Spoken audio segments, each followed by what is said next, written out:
Petworking is presented by Maya Strategy Group, a leading market research and strategy consulting firm, helping clients in the pet care and animal health industries navigate strategic challenges for almost 2 decades. Hello, everyone, and welcome to Petworking. I'm Peter Kenseth, Vice President and Partner at Maya Strategy Group, and I'm here today with Cecilia, founder and CEO of BistroCat. You may have seen the clip that Cecilia and I did at Pet Connect when we met back in December, and happy to see that the Los Angeles area continues to rehabilitate and rebound from those fires that tore through the area right after we were there. But we've got a really exciting show today. BistroCat won Best in Show at Pet Connect back in 2023, and they are approaching a launch later this year. Cecilia tells me it's going to be November 2025. So we got a few months, but anticipation is building.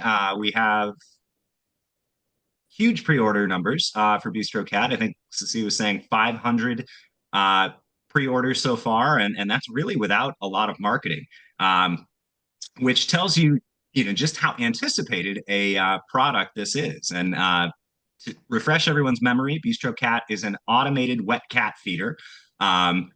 Very cool in and of itself, but we're going to get into some of the additional features that it has besides just being able to feed your cat wet food while you're away.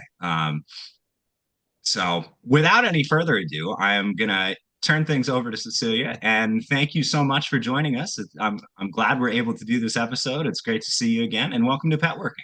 Yeah, thanks. I'm so excited to be here and share a lot about BistroCat and what we're doing. And of course, it's always just great catching up with you and chatting. Yeah, no, so in the time since, you've got a lot going on, and I know we talked about this at Pet Connect, but in addition to designing, launching BistroCat, you were also a mom of 4. You have an 8-month-old at home, so I only have 2 kids myself, and I don't know how, and I'm not launching an automated wet cat feeder. So I kudos to you for all you're doing. But in addition to all the exciting news with BistroCat, just from a launch side perspective, you were also welcomed into the latest Leap Venture Studio cohort with Mars Petcare and Nicholson Found Animals and RCA. So that's super exciting. Yeah, it's such an honor to have that investment from the 2 parties. And, just being able to say that you're working on something big with the support of Mars Petcare. I mean, wow, what incredible validation. And, anytime you're starting a new company, you have your highs, but you can have your lows. And sometimes you're thinking, am I crazy for doing this? But when you have somebody like that say, yeah, this is right, you're on the right path, it's a very rewarding feeling, and it brings a lot of validation to you, so it's really exciting.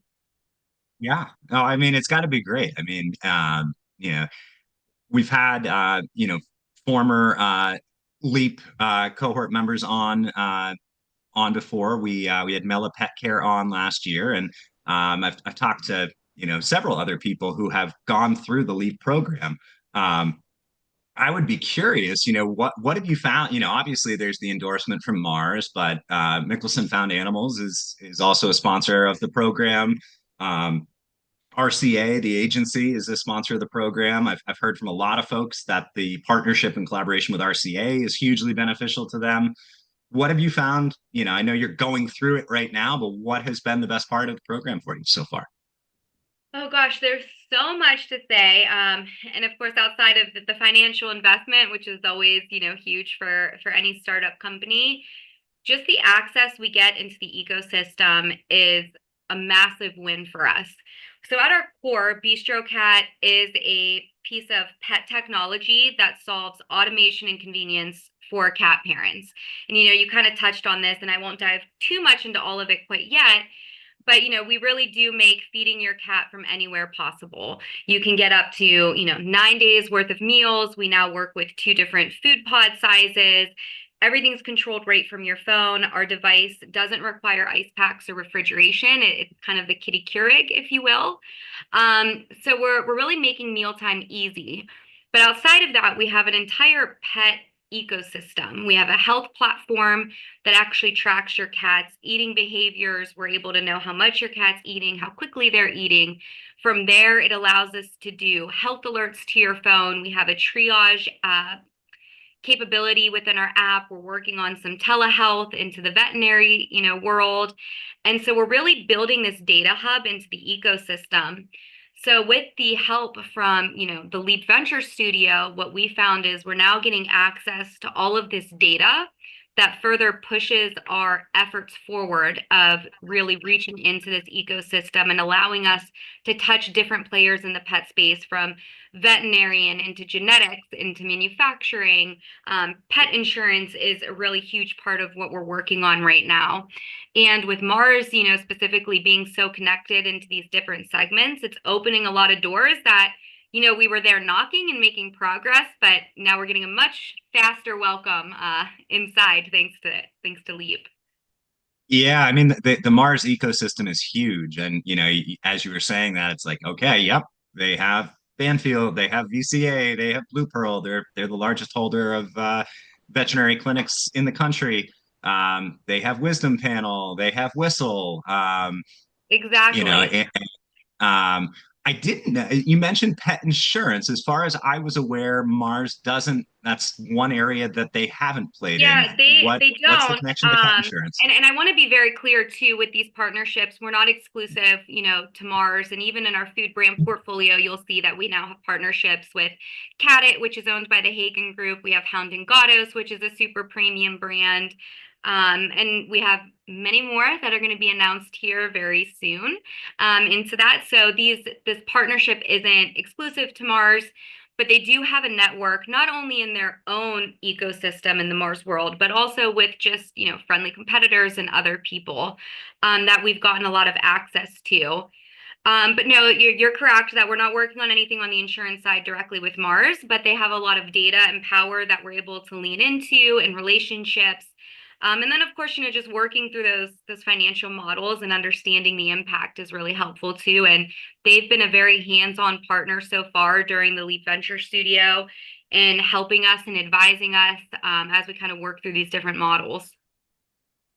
Yeah, no, and I'm glad I'm glad you touched on the fact that it's not exclusive, because that was going to be my next question. From what I understand and what I've talked about with people before, the terms of the agreement are usually the investment gets them Mars 5% equity in the company, but does that? I know we've seen other Leap cohort graduates go on to work with some competitors and partner with companies like Hills or Purina or Blue Buffalo. And certainly Mars retains that 5% equity stake, but it doesn't preclude you from working with other players in the pet food industry moving forward. Yeah, I can say I can't comment on, the percent of equity that they hold right now. Our deal was specific to us and where our valuation was at that time and the overall investment amount. But to your point, it's not exclusive, and we're certainly working on partnerships with other very large strategic players in the space. And with the investment, there's privacy protection. So, Mars gets to know everything that their brands are doing with us, but they wouldn't have access into any of their competitors and what that business model looks like. So they've been incredible as an investor and a partner in that way of, they're willing to support us financially and help us grow and scale, but they're not asking for anything that, would be an issue for any other players in the space who are looking to partner with us. And that was important to us and, of course, important to them, which just speaks, in my opinion, very highly of the type of company that Mars is. No, I mean and you mentioned Cadit and Hound and Gatos.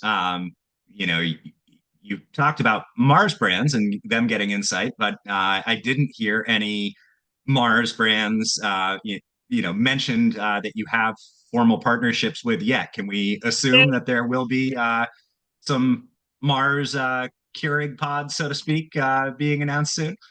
What I'm saying is just hang tight, subscribe to our newsletters, and you will find out here in the coming months of some new exciting brands coming to market. And that's kind of where I'll leave that one for right now. I'll leave you on a little cliffhanger. Yeah, no, I mean, very cool. I think it, I think people oftentimes underestimate the breadth of the Mars portfolio, right? People hear Mars and they think, if you're not intimately involved in the pet care, pet food industry, you think of candy bars. You don't necessarily think of Nutro or Shiba or you know you don't think of all these staple pet food brands that Mars owns, right? It's so it'll be really cool to see, as you continue to work with them and as you continue to work with other potential partners. I know you mentioned before we hit the record button when we were talking earlier today, you'll be at Global Pet next week. I'll be there as well, but I'll be going around and seeing what's new and doing interviews, and you'll be there trying to land more strategic partnerships. So I would Yeah, assume.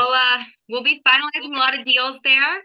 We are on track to be shipping with at least 6 food brand partners by the time we go to market this fall. Um, Realistically, it's probably going to be a little bit more than that. We have not been needing to try too hard to get the attention from brands, and I think there's a lot of reason for that. I mean, when you think about BistroCat in our business model, I kind of hinted that people have coined us as the kitty Keurig. But in the same way that coffee brands are putting their coffee into K-cups, food brands are putting their product into our pods. And especially now that we've adjusted our hardware to be allowed to work with multiple food pod sizes, it's opened up a lot of doors for us. So we'll have the 1.4 ounce cups, but now also a 2.75 ounce cup, which is massive. We listened to our customers. We had a lot of reasoning why we did the 1.4 from whisker fatigue and digestion and other reasons. But the market was very clear they wanted this larger cup. And so we listened and we implemented very quickly and executed on that. But for our food brands, they've been very energized to partner with us. And there's multiple reasons for it. They're getting all the incremental gross profits because we get ultimately a licensing agreement to manufacture, warehouse, and sell their products and their brand in our pods. So they're getting those royalty payments. But one thing that I think is probably the biggest that we're offering food brands is the data. As I mentioned, at our core, we're tech, but on the bigger scale, we've really established ourselves as this data platform that connects the entire pet industry. And so for our food brands, for the first time ever, they're going to have real-time data insights to understand the usage rates of their products. Today, they know that they shipped a truckload of product into PetSmart, and that's where the journey ends. But now they can see exactly how many of their bistro pods are in the customer's home, how frequently customers are feeding their cats, how many diets they have in rotation. They can start tracking palatability because they know how the cats are actually interacting with this food, and they're going to get access to customer data. This is all points that have never before been accessible. And certainly some of your bigger brands, they have catteries where it's a very controlled environment and they have special conditions where cats are interacting with different food and they're tracking the nutritional impact. But when you take a cat out of that very controlled environment and now put them in a very chaotic environment where maybe there's children or other pets, we know that not all dog owners have a cat, but most cat owners have a dog. How does that impact how people are feeding? And so it's also a validation for their own investments that they're doing on site to see, what that variance is between what they learn in their catteries and how that changes in the actual homes of their customers. So I think the data is a really big power play. And we knew we would get food brands on. It's a very exciting realization to see that it's happening much faster than we anticipated. They're coming on very quick and strong and approaching us, so it's a great place to be. But I think that data is the driving factor of why people want to partner. Yeah, I mean, I think it was one of the things that impressed me the most when we talked at Pet Connect. And again, you're bringing up things right before I'm going to ask them. So Sorry. you could host this podcast. No, it's all good. It's great. It lets me riff a little bit. But no, I mean, what you said is, a bit like data is going to be the next frontier, right? But I mean, for brands to be able to understand and see, like, okay, this cat prefers this flavor, right? We sent, a variety pack that went to this household, but they went through the tuna way quicker than they went through the chicken, or salmon didn't, they only ate half the salmon. um and if they see that on a large enough scale, maybe that contributes to reformulation, understanding, because palatability is such a big thing with cats. I mean, they're way more Absolutely. finicky than dogs. And we talk to brands, and dogs, they're certainly there's palatability concerns, but there's not the fickle, finicky behavior.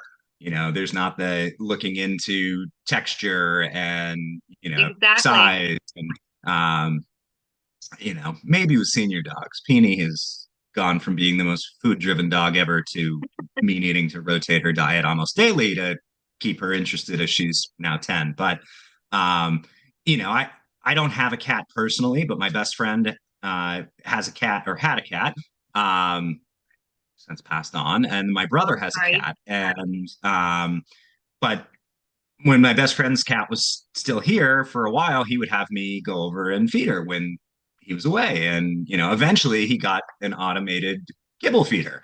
Um, and that was great. But, the idea of having a device that, can open a wet cat product, can put it down, let the cat eat it, just, dispose of the packaging, your product stores waste, just super cool. But that in and of itself would be a great innovation. But then, having the smart connected element, and, allowing consumers to be able to see and track, and there's a camera, you can see, you Yeah. look in on your cat. You as a pet parent can see, did my cat eat their whole meal? Or how quickly did they eat it? Are they liking this? So you can change that as a pet parent. But then I think opening that up and allowing brands to have access to that data on a large scale, I mean, game changing. And I guess my question is, the big buzzword, AI, right? Like, as you collect more and more of this data, do you see, you know, the addition, or are you contemplating, making AI a part of your product roadmap going forward? Because it seems like a logical extension.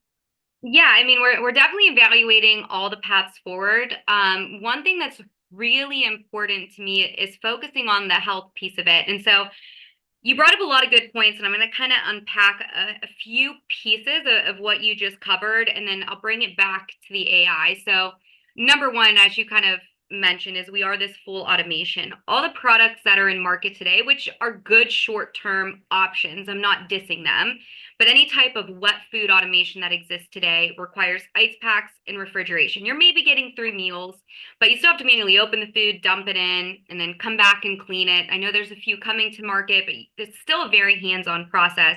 We also know cats don't really like cold food, and there's been a lot of studies to back this up. And so our ability to serve it fresh and room temperature is definitely important, and we're going to be able to prove this out in the data. But then you mentioned on how we're tracking the cat actually interacting with this, and this will tie into the AI. Is we could have stopped at the convenience, because we're solving the biggest problem, right? Is we know that the cat food market continues to grow year over year. We know that it's one of the top drivers in pet food right now in terms of dollar growth and market share. We know that e-com is the second largest channel next to food, drug, mass. So people are searching for convenience, they're searching for automation, and we know wet cat is growing, but it doesn't change the fact that it's an icky and inconvenient process. So we're solving all of that. But my background is in pet food and nutrition. I came from Bright Pet, which is one of the world's leading manufacturers of dog and cat kibble. And so I spent a lot of time understanding the impact of food and nutrition, especially because Bright Pet prides itself on slow cooked, small batch nutrition because of the health impact. From there, I spent a good amount of time with the J.M. Smucker company, so getting that pet innovation experience in the big box world. And what I learned is we've done a disservice to cats and their health because we've been so canine focused. And this is going to be interesting to you, is that less than 80% of cat owners go back to the vet after the first year of life. Now, that's not because cat owners are crappy pet parents. It's because we don't know that there's something going on with our cats. Cats are really good at hiding their pain. They even purr as a form of pain management. If you've ever witnessed a cat in labor, she will purr throughout the entire thing. Now, it hurts to give birth, whether you're a human or you're an animal, a cat. So they use purring as a way to self-regulate and control that. So by the time pet owners realize that their cat is experiencing something, it's typically pretty far progressed. So you're looking at high veterinarian bills, very comprehensive care management plans. And a lot of times that care plan is a stab in the dark because your vet's going to ask you, well, how's your cat been eating? I don't know. I leave kibble out and I sometimes serve wet. Okay, well, we don't know how much they're eating or what the frequency is. We maybe don't know what's going on in the litter box. And so that post-clinic care is just as difficult. And so when we created BistroCat, we wanted to tackle this piece too. And because we're able to track how the cat's interacting with their food, we actually have the ability to send a health alert out through the app to say, hey, Mr. Chuck, which is my cat back there, that's his name, is eating a little bit differently. Do you want to explore this? Now, sometimes you may say no. It was the holidays. I had all my family over. That's why my cat wasn't eating, because he hates my in-laws. I don't know. So you don't need to, what the reason is. You don't need to explore it. But maybe it's, I haven't really noticed, but you're right. My cat has decreased their eating by 10% over the last 2 weeks. What is going on? We actually use a combination of AI and also working with our feline veterinarians that we have on our advisory board and as part of our team to create a triage. So based on what your cat is actually doing, it's not a generalized, assumption. It's based off of your cat's actual behaviors. You will be prompted with a set of questions, is your cat more lethargic? Have you noticed XYZ? Based on how you answer those questions, we can tell you, we think your cat's experiencing this. Do you want to export this right to your veterinarian? And with a click of a button, your vet can get that report. Now we take that a step further and saying, well, maybe this happened on a Friday. You can't get in today. Your vet doesn't open until Tuesday. Well, the last thing we want you to go is WebMD this and make yourself nuts, or go to a veterinary emergency room where you're going to spend $500 for something that, maybe was your cat just actually didn't like the food after all. So what we're able to do and what we're working on now is also a telehealth that will be, it's on track to be live when we start shipping, where you can get that 24/7 support and that peace of mind while you wait to get to your cat's primary caregiver. And so for us, it's not just about giving you that automation and making sure your cat stays hydrated while, you're not home. It's really about building on that connection and the health for your cat. So we can improve that, and it's going to reduce diagnostic times. So the vet, space, which you're very aware of, is it's struggling right now. They're overworked. They're having a hard time, keeping up on things. And when a lot of cat parents come in, it's just very hard to answer these basic questions. So we're giving our customers the ability to streamline this, to have real information, and then we can actually track that post-clinic care. Right now the vet says, hey, go put them on this diet and do weigh-ins, and then we'll see if it's working. Well, you get home, maybe you're feeding that, maybe you're not. The veterinarian doesn't know. And let's be real. Are you really putting your cat in a carrier every week to go to the vet and weigh them? Probably not. So how do we help there? Next year, we're on track to launch the smart scale for the actual cat, so we can capture that weight at every feeding, so we can actually validate, is the customer doing what the vet recommended once they leave, and how is that actually impacting their overall health? We can track those ingredients, we can track those diets, and how it's actually improving your cat's health. And that's something that's really important to me as somebody who's been a cat owner my entire life. I think we need to start focusing on that piece, and it starts with the data. Yeah. No, I was reading an article this weekend, and the author was talking about their cat. I think it was named Olive, and how, they noticed some changes in behavior. They weren't really sure if, figured they'd take it to the vet as a precaution, and it showed that the cat was severely anemic. Sadly, it ended up passing away, but the vet didn't really have a great sense of what to do, because there hasn't been a lot of research done on cats. They're they're lagging, both in terms of nutrition and in veterinary care. I mean, in I think the article said, that most veterinary anatomy textbooks are the anatomy of a dog, not the anatomy of a cat. And um, a lot of it probably stems from the fact that it is difficult for cat parents to bring their cat to the vet because they hate the cat carrier. And, my brother said his cat really hadn't been to the vet until he had to have most of his teeth removed. And, I think the statistics we saw in the presentation at Pet Connect, it was saying, you know, like 60% of cat owners don't ever go to the vet. Yeah, I think yeah, it and was, I think I misspoke when I said my stat. With that I think I said less than 80, and I meant to say 80% don't go. And yeah, that's correct. That they're not going to the vet. And dental's a great health thing that you bring up too. There's a big misconception that kibble improves dental health because maybe it's forcing the plaque off, where in reality they tend to be a lot higher fat and actually increase plaque buildup. And most of cats' most common problems, from kidney issues, urinary tract, skin and hairballs, if you really look at it, all boil down to one common thread, which is dehydration.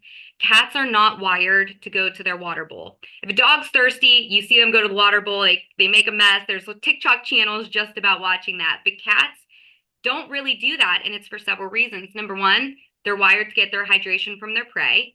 And until really recent years, a lot of cat parents, their cats were mainly outdoor. We're just now starting to see that the most common, cat owners are keeping their cats inside the house. So they're losing that ability to catch and hunt and get their hydration that way. And then two, you look at how cats are interacting with their water at home.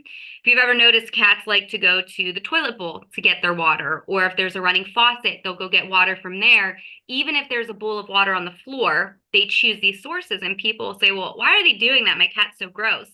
The reality is they're seeking out movement in the water. It has a lot to do with their whiskers. It's a safety thing, a protective thing for them. It's their instincts. They don't like still water.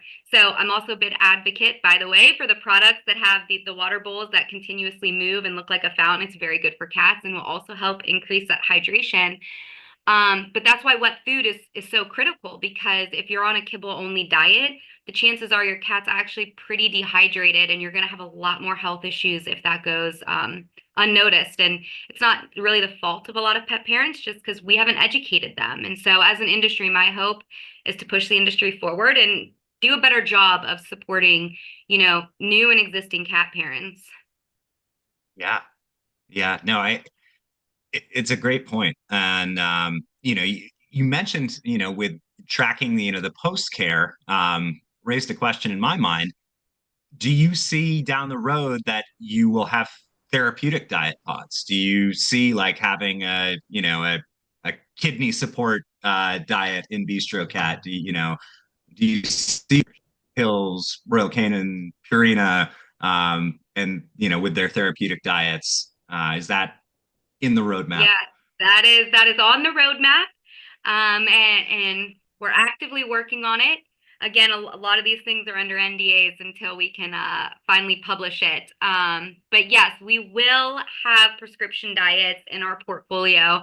I mean, look, I think it's like something like 38% of all US cats right now are senior cats. And so many of these cats are already on prescription diets because, again, we've done a disservice in training parents and how to, properly care for their cats. And so they've already got these issues that need to be treated. And so for us, it was very important that we bring on some RX brands. And yes, that will be coming sooner than later. So again, subscribe and stay tuned, and you'll be the first to know. Very cool. Very cool. And what? So for pet parents, that might be interested in getting BistroCat, product will be in consumers' hands in November 2025. Yeah. So eight months or so from now. Um, Before Thanksgiving, after Thanksgiving. Before Thanksgiving is where we're set right now with our production schedule. So you'll have them, in time for the holidays. If you want to get them for a gift for someone, it'll have them plenty of time to package under the tree. And right now, one thing that I'm really proud of too is we're really engaging all of our pre-order customers. You know, you and I talked about this a little offline, is we were ready to go into production last year and start shipping. And we got a lot of feedback from our pre-order customers. They wanted to have different size pods. This was really important to them. You know, our former design only managed the 1.4 ounce. We also heard they didn't particularly like the way the unit looked.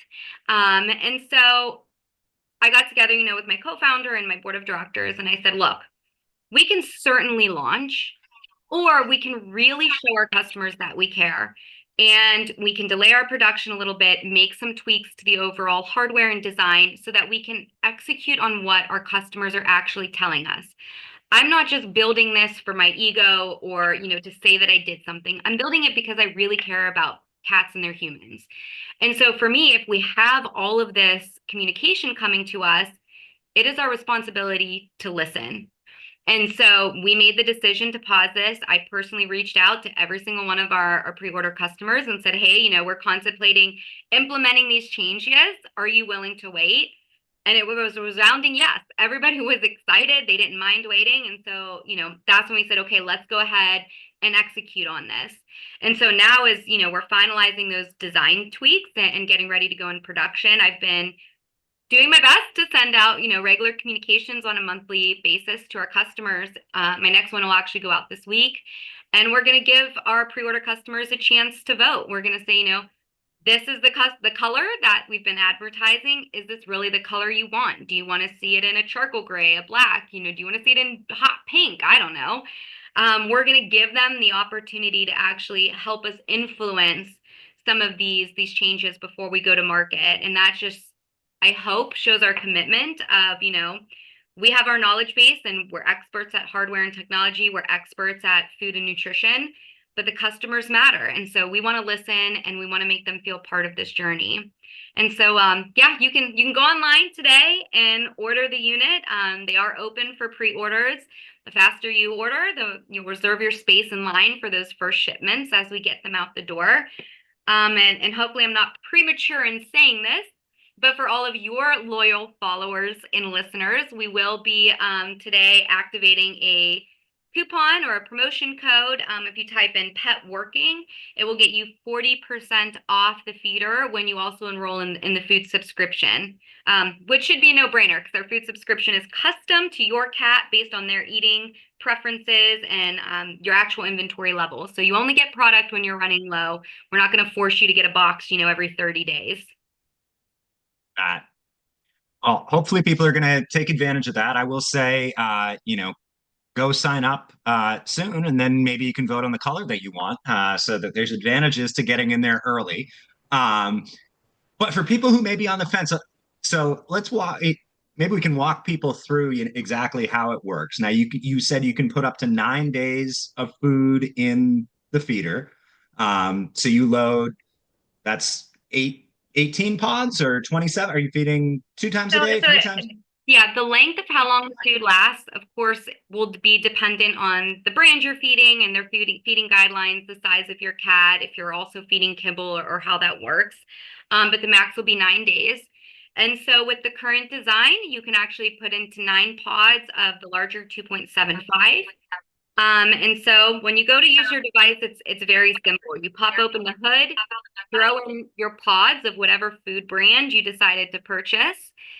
You shut it, and you are set to go. You can go onto the BistroCat app, and from there you can schedule all of your feedings. So you can pick the day of the week, the times that you want it to be. I think we can do up to like 25 different schedules. So you can be as complicated or easy as you want to be with your cat's schedule. And then the rest is set it and forget it. When it's time to eat, the food pod will rotate around. We have over 8 patents pending on our device right now. One of them is our QR reader, which is how we understand the diet and the brand you're feeding. It's how we track all of that impact in feeding. So the pod will rotate around. We remove the lid.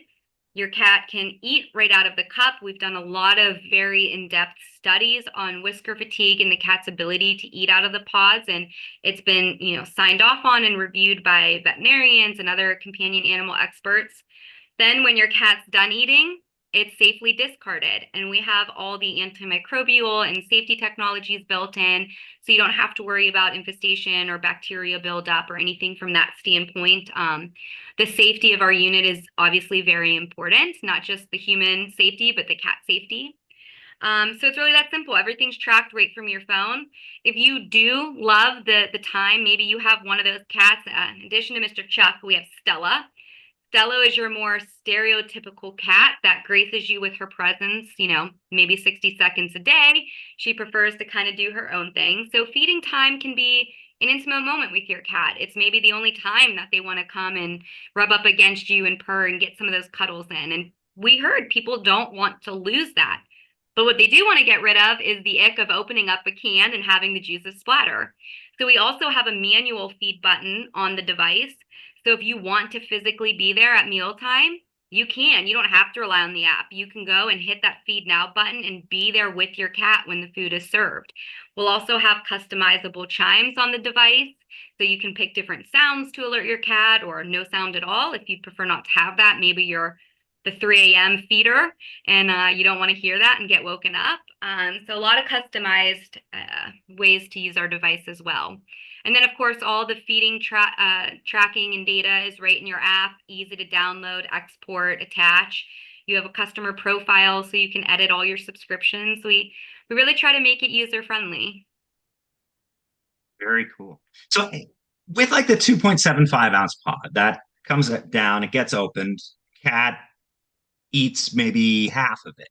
Yep. Does that then stay out, or how does the device recognize, oh, it only ate half? Yeah, we know how much is eaten. So we never reuse a feeding pod. So you'll never have a scenario where food is layered on top of old food. There's a million reasons why that's a nightmare, cross-contamination, if you have a cat with allergies.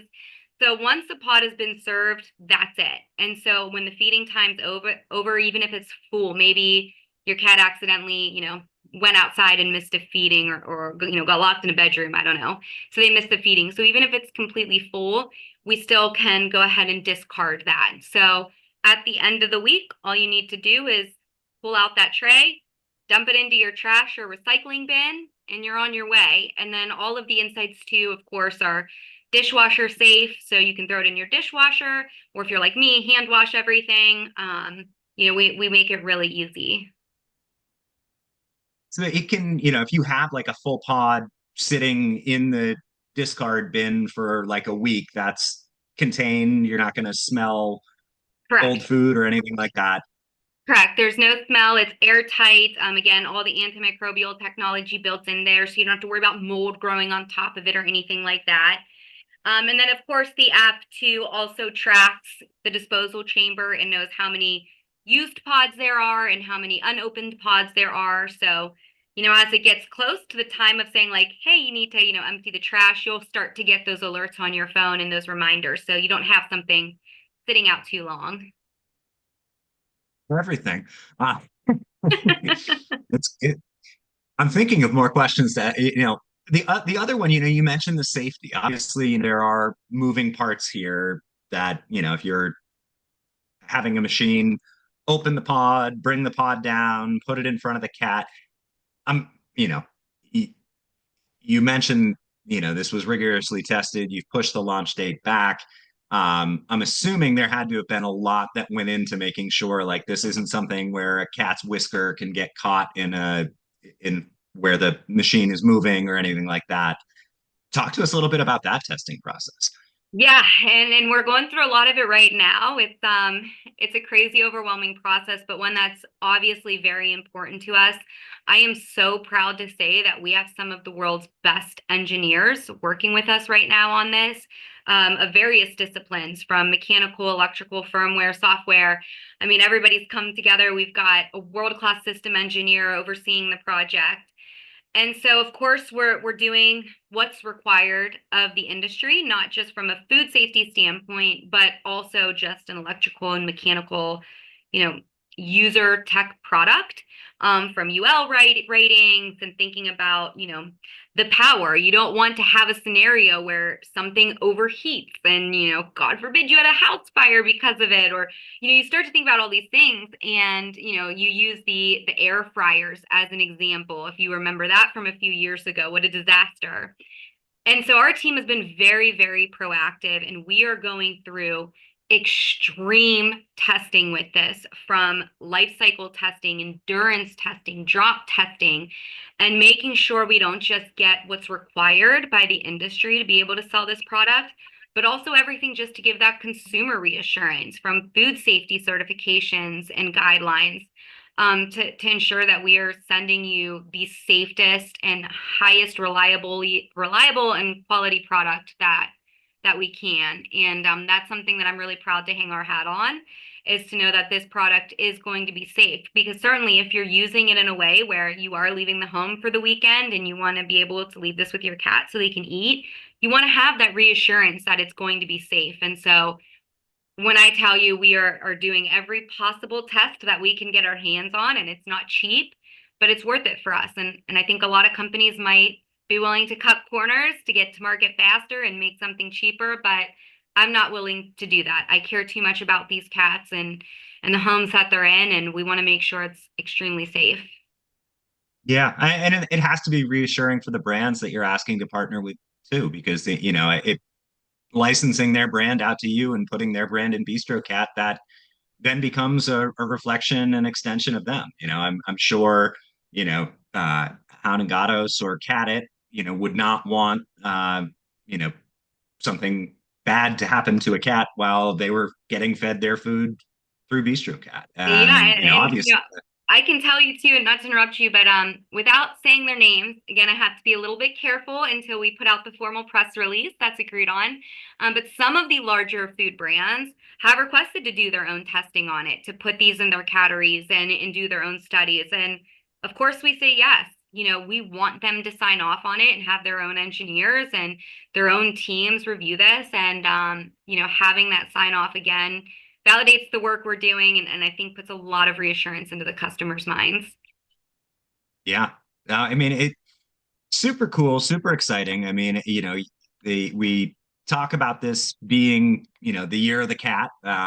And from, what I'm hearing, looking at Global Pet next week, I'm sure there will be announcements and unveilings at the show, but I'm already hearing snippets of potential new cat launches. And so it does seem to me like people are finally starting to fulfill that promise of the year of the cat that, I mean, I think we've heard it's going to be the year of the cat for like the last 3 years, but Yep. hopefully for the cat parents out there, this is the year you finally start to get fulfillment on that promise. Yep. I mean, that's our goal, right? That's our goal at BistroCat. And I think that is what we're seeing within the industry. I know with the food brands that we're talking to, there's a lot of work going into the products coming to market. I think the days of just launching good enough are over. And I think that's also driven by consumers. Consumers are smarter now. They have more access to, AI and chat GPT to find out what they should know, and maybe asking questions they've never asked before. And it's our responsibility in the industry to make sure that we're delivering on this. And it's certainly our priority. Everybody says they want to put out a good product, but we really mean that. And I'm not willing to cut corners. And I know it's caused some delays, but I really believe it's in the best interest of our customers. And now it will be in their homes, and they'll be able to tell us how we did. That's awesome. That's awesome. Well, Cecilia, thank you so much for taking the time to join us today. I'm looking forward to seeing the launch later this year and seeing additional press releases along the way. Again, reminder to everyone, if you are a cat parent and are interested in getting BistroCat, you can go to the BistroCat website and put in the code Petworking. You get 40% off as long as you sign up with a food subscription. So a great way to get the device for almost half off. And great way to get more insight into your cat's eating behaviors, be able to feed it wet food when you're away, um, better manage its care. So I think tons of benefits for pet parents out there. And, it obviously you're seeing the recognition of the potential from the industry side of things with the Leap Venture uh, studio cohort acceptance and the partnerships that you're developing. Obviously, I think brands are seeing there's a lot of potential in this for them with the data as well. So kudos to you. Obviously, you've been recognized as best in show at Pet Connect, Leap Venture Studio. You have 500 pre-orders. Clearly, a very successful product, and one I'm excited to feature here, and looking forward to seeing the future developments to come. Thanks. I really appreciate it. And thank you so much for having me on your show. This was very exciting. Yeah, no, this has been great. We love having new and exciting products, and great to be able to feature some cat related content because, as I mentioned, I'm a dog parent, and so I like to be able to diversify out and make sure that I'm addressing both sides of our audience because it is pet working. Hey, we'll So win you over. We'll get you on the team cat. I'll tell you who's going to win me over is going to be my daughter. My 6-year-old daughter wants a cat more than anything in the world, and I've told her we can consider it. We just need to see how Peony reacts to having a cat. So we may need to foster before because the one thing Peony doesn't chase squirrels, she doesn't chase rabbits. The one thing I have seen her chase are the cats that go through our yard. Yeah. So I'm sure she'll Understandable. get used to it, but we want to make sure it's a happy home for everybody. So, Sounds perfect. um, but my brother is a big he has a cat who he loves and adores, and so hopefully I'll point out the pet working discount code to him because I'm sure he would love to have another feeding option for when he's traveling. He's a academic, so he's on the road a lot with conferences and research. So I love it. Well, thank you. yeah, no, this was awesome. Again, Cecilia, thank you so much for joining us. Go check out BistroCat, everybody, especially the cat parents, but also anybody who's just interested in future developments in pet care. This offers a lot of potential. So, Cecilia, thank you. This is Peter Kenseth, Petworking, and we'll talk to you all again soon.